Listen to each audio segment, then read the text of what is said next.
નમસ્કાર વિદ્યાર્થી મિત્રો, ધોરણ 10 વિજ્ઞાન પાઠ 1 રાસાયણિક પ્રક્રિયાઓ અને સમીકરણ. છેલ્લે આપણે ભાગ 5ની અંદર સંયોગીકરણની પ્રક્રિયાનો અભ્યાસ કર્યો હતો. આજે હવે આપણે ભાગ 6ની અંદર ઉષ્માક્ષેપક પ્રક્રિયા કોને કહેવાય છે તેની વ્યાખ્યા સમજી અને તેના વિશે અભ્યાસ કરીશું. હવે ઉષ્માક્ષેપક પ્રક્રિયામાં ઉષ્મા ઉત્પન્ન થાય તો એની વ્યાખ્યા આપણે એવી કંઈક લખી શકીએ કે જે રાસાયણિક પ્રક્રિયા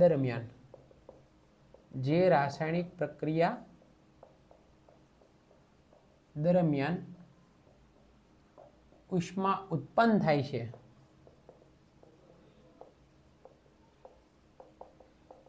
તેવી રાસાયણિક પ્રક્રિયાને ઉષ્માક્ષેપક પ્રક્રિયા કહે છે.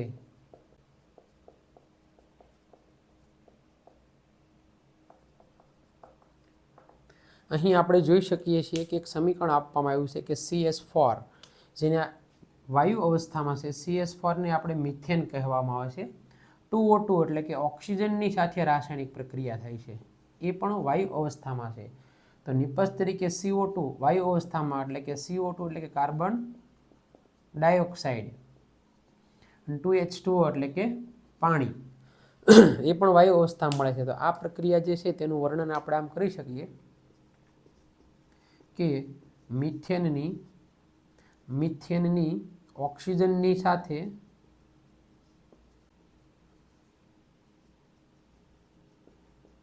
રાસાયણિક પ્રક્રિયા થઈ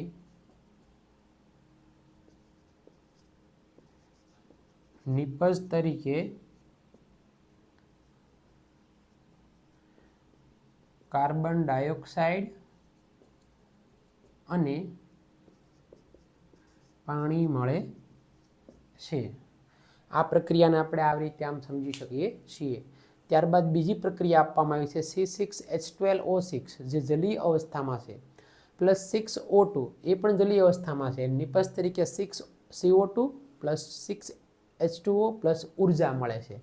તો C6H12O6 આપણે અગાઉ વાત કરી તેમ ગ્લુકોઝ, ફ્રુક્ટોઝ કે સુક્રોઝ ત્રણમાંથી કોઈ પણ નામ આપણને આપવામાં આવે તેનું અણુસૂત્ર 1 બને છે એટલે ગ્લુકોઝ, CO2 એટલે કે ઓક્સિજન, 6CO2 એટલે કે કાર્બન ડાયોક્સાઇડ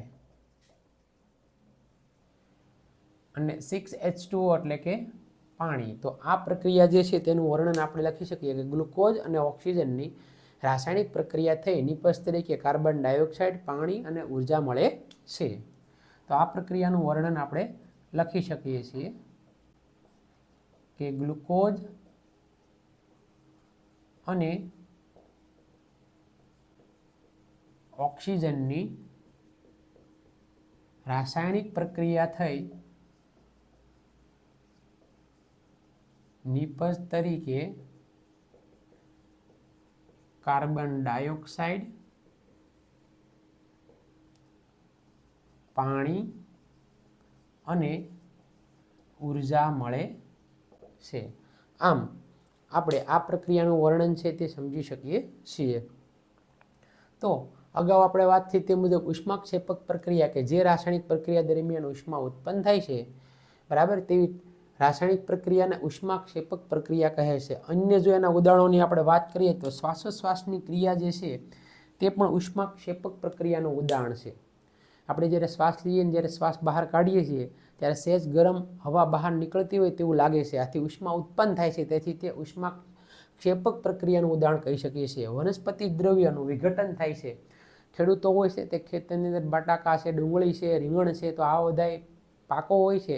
એમાં જો નુકસાની થાય તો એ ખેતરની અંદર જ એને દાટી દેશે અને એની જે ગરમી ઉત્પન્ન થાય છે એને કારણે એનું ખાતર બની જાય છે અને તેનું વિઘટન થઈ જાય છે. તો તે પણ વનસ્પતિ દ્રવ્યોનું વિઘટન થાય છે, તે પણ ખાતર બની જાય છે, તે પણ ઉષ્માક્ષેપક પ્રક્રિયાનું ઉદાહરણ છે. અને ત્યારબાદ ઉષ્મા શોષક પ્રક્રિયા, તો કે એ રાસાયણિક પ્રક્રિયા એવી છે જેમાં ઉષ્માનું શોષણ થાય.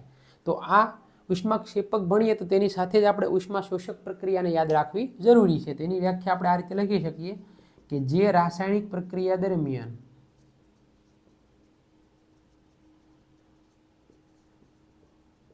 ઉષ્માનું શોષણ થાય તેવી રાસાયણિક પ્રક્રિયાને ઉષ્મા શોષક પ્રક્રિયા કહે છે। તો બાળકો બોર્ડની પરીક્ષામાં બેમાંથી કોઈ પણ પ્રક્રિયાની વ્યાખ્યા જો પૂછવામાં આવે, ઉષ્માક્ષેપક પ્રક્રિયાના ઉદાહરણ જો પૂછવામાં આવે તો આપણે આને આ રીતે યાદ રાખી શકીએ છીએ। તો દરેક વિદ્યાર્થી મિત્રો આનો સ્ક્રીનશોટ લઈ લો।